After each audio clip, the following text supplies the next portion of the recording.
Cara agar siapapun orang yang menyakitimu, yang menzolimimu, kena mental. Sakit hati memang tidak enak. Tapi kalau kamu membiarkan luka itu menanah jadi dendam tanpa arah, kamu sesungguhnya kalah dua kali. Pertama saat kamu disakiti, kedua saat kamu jadi bodoh karena terlalu sibuk mencari cara untuk membalas. Percayalah, itu cuma buang-buang energi. Terkadang orang yang menyakitimu tidak pantas mendapatkan balasan secara langsung. Mereka pantas digempur dari dalam dengan cara yang membuat mereka bertanya-tanya. Kenapa dia tidak hancur? Kenapa dia baik-baik saja? Kenapa dia seperti sialan yang tak bisa dihancurkan?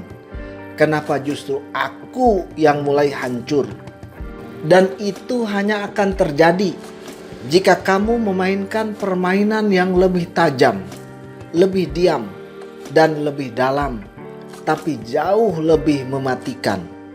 Ini bukan tentang menghancurkan mereka secara fisik, bukan juga tentang menjadi jahat, tapi tentang menciptakan versi diri yang terlalu tinggi untuk dijangkau oleh siapapun yang berniat merendahkanmu.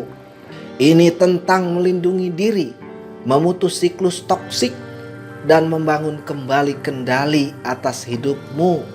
Kamu menjadi sangat sadar, menjadi sangat kuat, dan menjadi tidak terpengaruh sampai-sampai kehadiranmu saja jadi ancaman.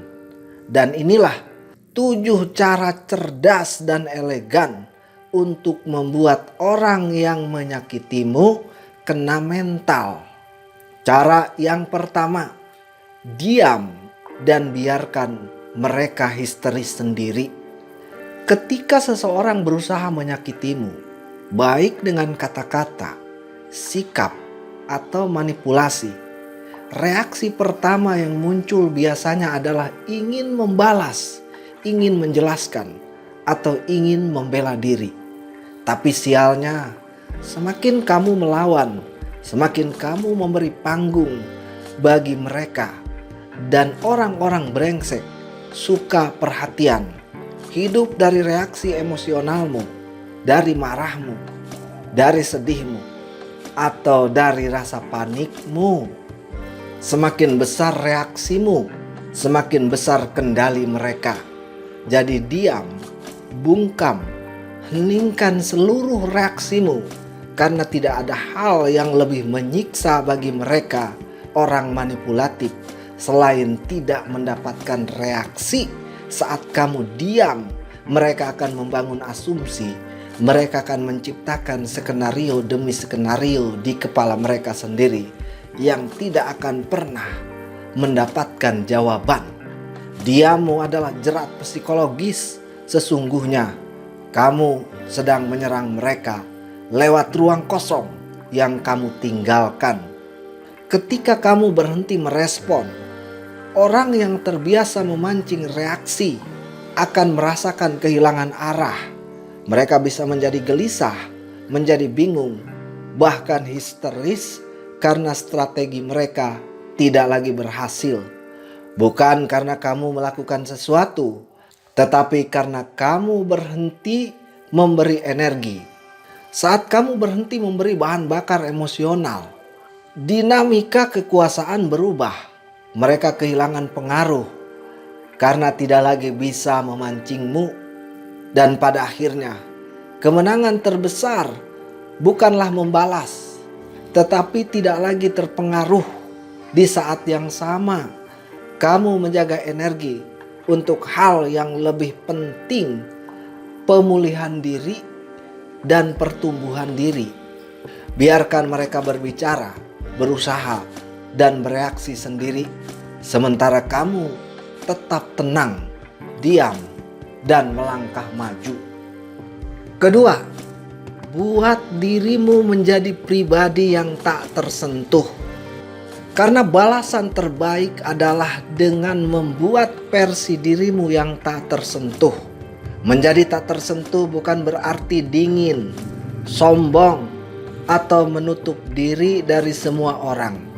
Ini tentang memiliki kendali atas diri sendiri, atas emosi, pikiran, dan batasan, sehingga tidak mudah dipengaruhi oleh hal-hal yang negatif dari luar.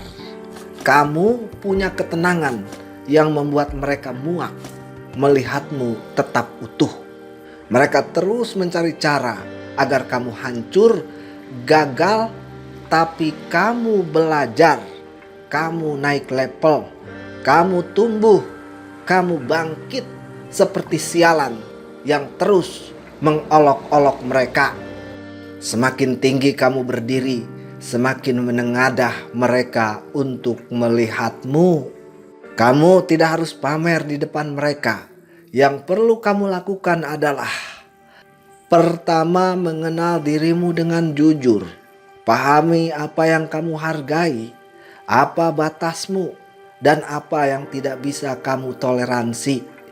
Ketika kamu jelas dengan dirimu sendiri, orang lain tidak mudah menggoyahkanmu dengan opini atau dengan tekanan.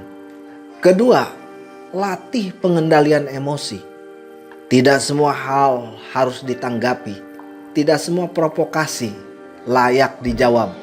Semakin kamu bisa memilih kapan harus bereaksi dan kapan harus diam, semakin kuat posisimu. Orang yang tak tersentuh bukan yang tidak punya emosi, tetapi yang tidak dikendalikan oleh emosi. Ketiga, jaga jarak dari energi yang merusak. Kamu tidak harus selalu tersedia untuk semua orang. Belajar mengatakan tidak adalah bagian dari menjaga diri. Lingkungan yang sehat akan memperkuatmu, sementara yang toksik akan melemahkanmu. Keempat, fokus pada pertumbuhan diri. Bangun kemampuan, pengetahuan, dan kualitas hidupmu. Ketika kamu berkembang, perhatianmu tidak lagi tertuju pada hal-hal kecil yang dulu mengganggu. Terakhir, bangun ketenangan batin. Ketika kamu damai dengan dirimu sendiri, kamu tidak mudah tersentuh oleh kritik, oleh hinaan, atau drama, karena kamu tetap stabil, bahkan di tengah situasi yang tidak stabil. Menjadi pribadi yang tak tersentuh bukan tentang menjauh dari dunia, tetapi tentang tidak lagi mudah digoyahkan oleh dunia. Dan di titik itu, kamu bukan hanya kuat, kamu bebas. Ketiga, balas mereka dengan kebaikan ketika seseorang menyakitimu. Reaksi yang paling umum adalah marah, membalas, atau ingin membuat mereka merasakan hal yang sama. Namun reaksi seperti itu seringkali hanya akan memperpanjang konflik dan menguras energi. Dengan memilih kebaikan, kamu memutus rantai tersebut. Kebaikan di sini bukan berarti tetap membiarkan dirimu disakiti. Ini tentang bersikap bijak, tidak membalas dengan keburukan, tetapi tetap menjaga batasan. Kamu bisa tetap sopan, tidak menyimpan dendam, namun juga tidak memberi ruang bagi mereka untuk mengulang kesalahan yang sama. Sikap ini juga melindungi kesehatan mentalmu. Dendam dan kemarahan yang terus dipelihara hanya akan membebani dirimu sendiri. Dengan memilih kebaikan, kamu melepaskan beban itu dan memberi ruang untuk ketenangan. Selain itu, kebaikan seringkali berbicara lebih kuat daripada balasan. Ia menunjukkan bahwa kamu tidak berada pada level yang sama dengan perilaku buruk tersebut. Kamu memilih untuk naik, bukan ikut-ikutan turun. Namun ingat, kebaikan harus disertai kesadaran. Jangan sampai kebaikan berubah menjadi toleransi terhadap perlakuan yang tidak sehat. Karena pada akhirnya membalas dengan kebaikan. Bukan tentang mereka, tetapi tentang siapa dirimu dan nilai yang kamu pegang. Keempat, bongkar topeng mereka dengan elegan. Membongkar topeng-topeng mereka bukan berarti mempermalukan atau membalas dengan cara yang kasar.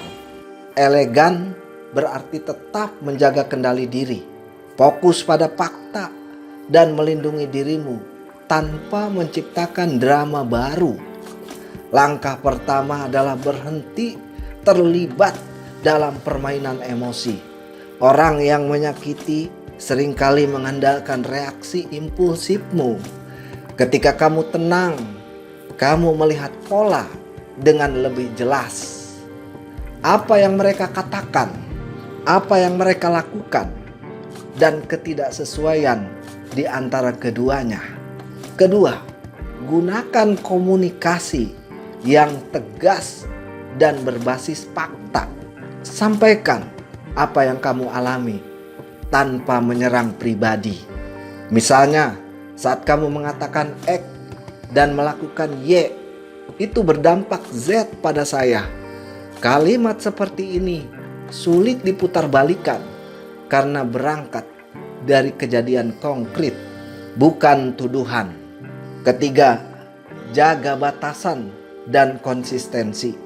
Ketika perilaku yang sama muncul, tanggapi dengan sikap yang sama. Singkat, jelas, dan tanpa perdebatan panjang. Konsistensi membuat pola mereka terlihat oleh orang lain tanpa kamu harus membongkar secara dramatis.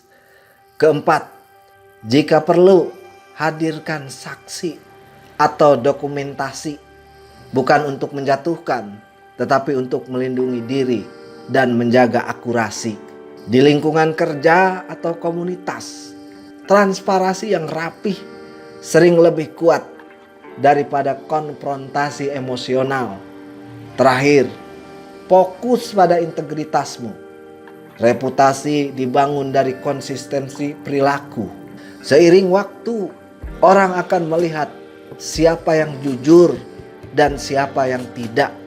Elegan berarti kamu tidak perlu berteriak untuk didengar. Kebenaran yang disampaikan dengan tenang akan berbicara dengan sendirinya.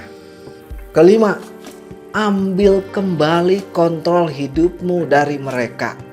Ketika seseorang menyakitimu berulang kali, tanpa sadar kamu bisa kehilangan kendali atas hidupmu. Pikiranmu dipenuhi oleh mereka, emosimu naik turun karena mereka, dan keputusanmu mulai dipengaruhi oleh apa yang mereka lakukan. Di titik itu, kontrol bukan lagi di tanganmu. Mengambil kembali kontrol dimulai dari kesadaran. Kamu tidak bisa mengendalikan orang lain, tetapi kamu bisa mengendalikan dirimu sendiri. Langkah yang bisa dilakukan adalah berhenti memberi mereka kekuasaan emosional.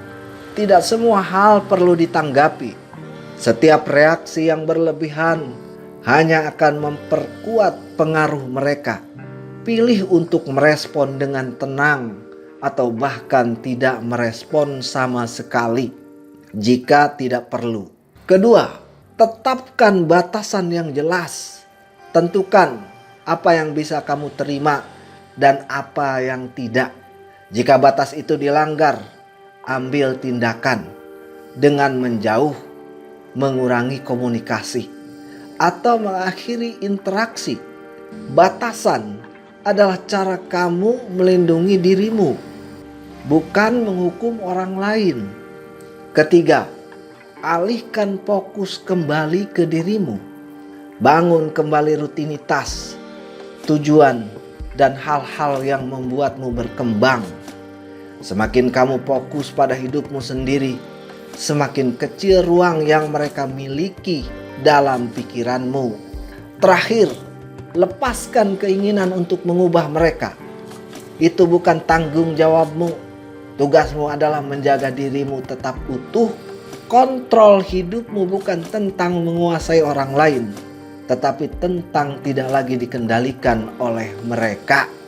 Keenam, tunjukkan bahwa kamu tidak mudah digoyahkan. Menunjukkan bahwa kamu tidak punya titik lemah bukan berarti kamu harus terlihat sempurna atau tanpa emosi. Itu berarti kamu tidak mudah dimanipulasi, tidak mudah dipancing, dan tahu bagaimana menjaga dirimu sendiri. Mulailah dengan mengelola reaksi. Orang yang menyakiti sering mencari celah lewat emosi, lewat amarah, lewat rasa panik, atau defensif. Ketika kamu merespon dengan tenang, singkat dan jelas, mereka kehilangan pegangan. Diam yang terarah atau jawaban seperlunya sering lebih kuat daripada berargumen panjang. Kedua, perjelas batasan. Nyatakan apa yang kamu terima dan apa yang tidak, lalu konsisten menegakkannya.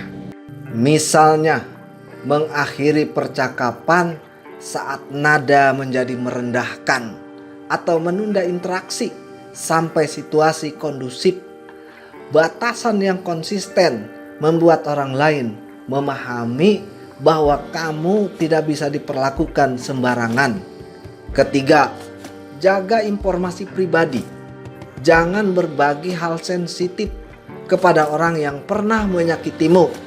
Karena semakin sedikit amunisi yang mereka miliki, semakin kecil peluang mereka untuk memanfaatkannya. Keempat, bangun kekuatan dari dalam. Rutinitas yang sehat, tujuan yang jelas, dan lingkaran dukungan yang tepat. Ketika hidupmu terarah, kamu tidak mudah goyah oleh opini atau drama. Terakhir, tetap manusiawi.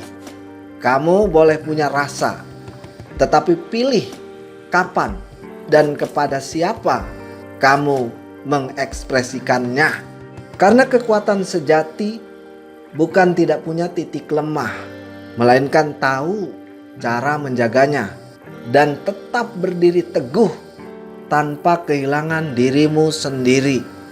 Ketujuh, tumbuhkan keberhasilanmu sebagai senjata yang paling ampuh. Keberhasilan adalah bentuk balasan paling tenang dan kuat, bukan untuk menyerang siapapun, tetapi untuk membuktikan pada dirimu sendiri bahwa kamu bisa bangkit dan berkembang. Mulailah dengan mengalihkan fokus dari orang yang menyakitimu ke tujuan hidupmu. Tentukan arah yang jelas, karir, keuangan, kesehatan, atau pengembangan diri. Buat langkah-langkah kecil yang konsisten di setiap hari. Disiplin sederhana, belajar 30 menit, berolahraga, atau meningkatkan skill akan membangun momentum yang nyata. Keberhasilan juga akan memperkuat mentalmu.